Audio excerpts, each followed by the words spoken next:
everybody, this is Geraldine from Missing Persons of America. I'm going to tell you about the story of a man who was part of a film crew that was in Idaho. And for some reason, he suddenly just starts running in the woods and never comes back. We're going to go over that story in just a sec.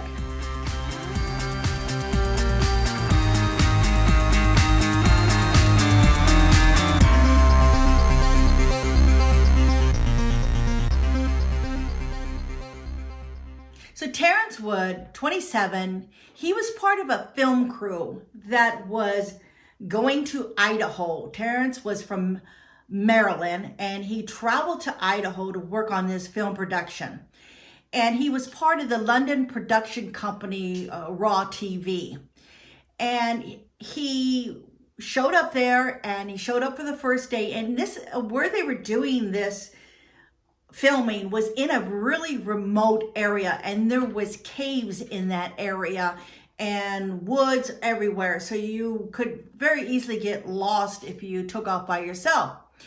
And they were all working on the movie, all doing what they're supposed to be doing. And Terrance, that the film crew says that Terrance was standing there one moment, and then all of a sudden he just turns around and he takes off into the woods and runs.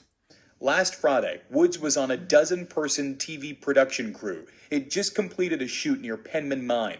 The rugged area is about 250 miles north of Boise. One member of the crew told police that he saw Woods drop his two-way radio and run down a steep hill. So here they are, the film crew, October 5th, 2018, at the Penman Mine, getting ready to do the filming for this show. And there is Terrance, who is very quiet. He doesn't talk very much. And around 5:30, just before it gets dark, as they were starting to pack up their equipment and preparing to leave, Terrance takes off. Away he goes. Now, they searched for about an hour. They shouted for him. They tried to get him. One person went into the woods to try to find him. They even went driving down the road at the bottom loop. There's a dirt road down there. They went driving down there looking for them. And you also will see that I've added this YouTube film, that video that was put up by somebody who actually went to this area to explore. And you'll see where the Penman Mines are, and you also see these cabins that are falling down that were built there while they were working on the mines. So you can see what is there and all the woods around it. So you can see that it was very easy to just go, 100 feet, and you would start to get lost and not be able to find your way back. Then the production crew says they got a cell signal, and that's when they called the sheriff's office. The call came in at 6:41 p.m., all right?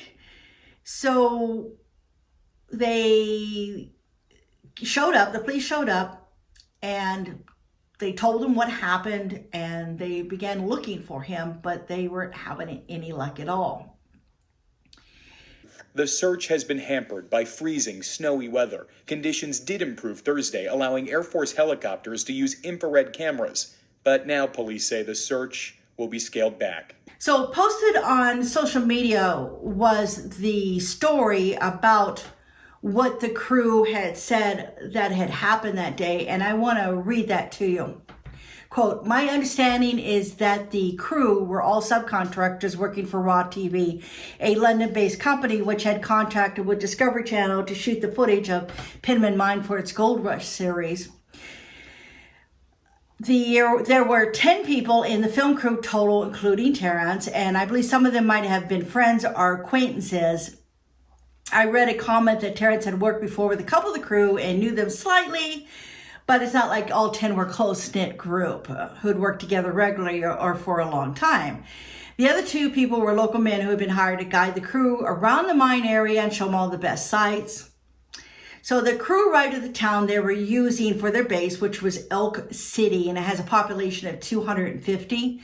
And on Thursday, October 4th, 2018, I think they might have arrived fairly late, as Terrance Woods Sr. had said that his son called him at 2:30 a.m. to let him know they had arrived safely. And the crew got together the next morning at 8:30 for their first day of filming. That was the day they all met the two local guides for the first time.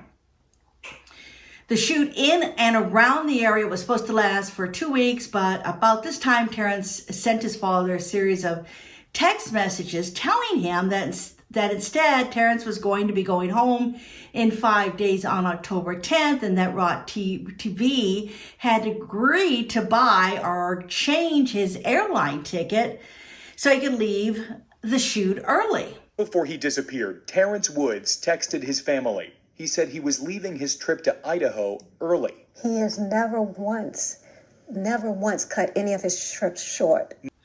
It doesn't seem like he told his father a reason for this, and no reason has ever been given other than Terrance decided he wanted to leave early.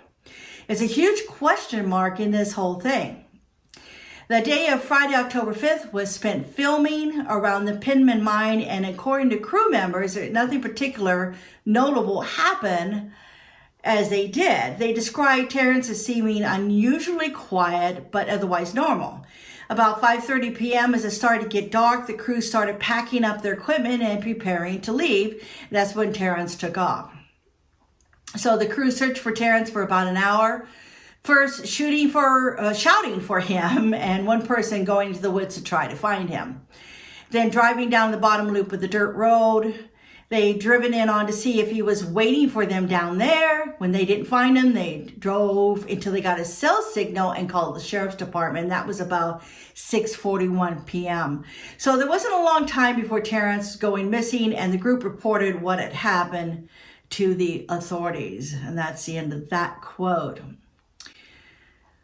So Terrance's father said that he spoke to the media, and he stated that, quote, one story they said they watched my son run off a cliff.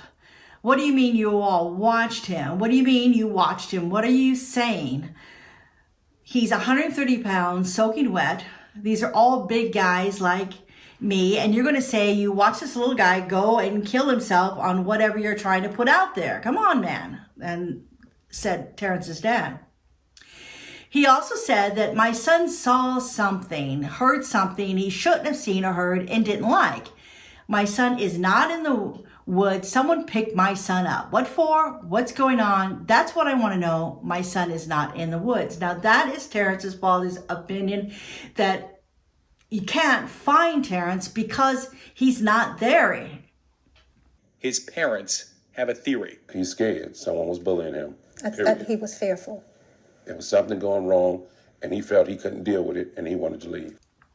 Now, the parents believe that the film crew is covering up something, but the police don't think so. The police have said that they have talked to the film crew, and they met with the film crew for the first time on that day, and they said even if something happened to Terrance they were all somehow culpable for, the sheriff thinks it's unlikely that 11 people would agree to keep a secret like that, let alone get all their stories straight and keep them straight and not have someone crack, especially when you have a group of people that were just coming together for this film that was not an ongoing group that were always together. So that's the sheriff's opinion. He doesn't think that there was any foul play there. He doesn't think that the group has anything to do with it. And then later on, the parents shared that Terrance had called them, which I was telling you about before, and he was leaving the shoot. But he never got on that plane to leave because he disappeared on that mountain somewhere. So on October 14, 2009, there was skeleton remains that were found in Whitebird, Idaho. Now, this is about an hour away from the Penman Mines. And there was been no identification of who these skeleton remains belong to. Are they Terrance's? Could he have gone from Penman Mines over to Whitebird, Idaho, and past? Could he walk all that distance, an hour? Sure, I suppose he could have. It would have taken him a while, but he could have done that. Now, I don't know how much longer it'll be before they identify those remains. Sometimes they identify them and they'll contact the family members, and if it turns out to be Terrance, I'm sure that the parents will come out and they will say something to everybody. But if it's not, we may never hear whose remains they are. And this was done in October 2019. And it more than likely it will be probably a year before we hear anything back. Whenever they find skeletal remains like this, it seems to be a year to 2 years before you hear anything of who that was. And I think that pretty much covers this case. So I'm going to post pictures on Missing Persons of America's website, so you can go over there and take a look at pictures. And also I have pictures on this video. And if you would like to go over there and share the whole story, the video and the write-up that I did, and look at more pictures on there, just go to missingpersonsofamerica.com and you can see that there. And that's it for today. Thank you all for watching, and I'll see you soon.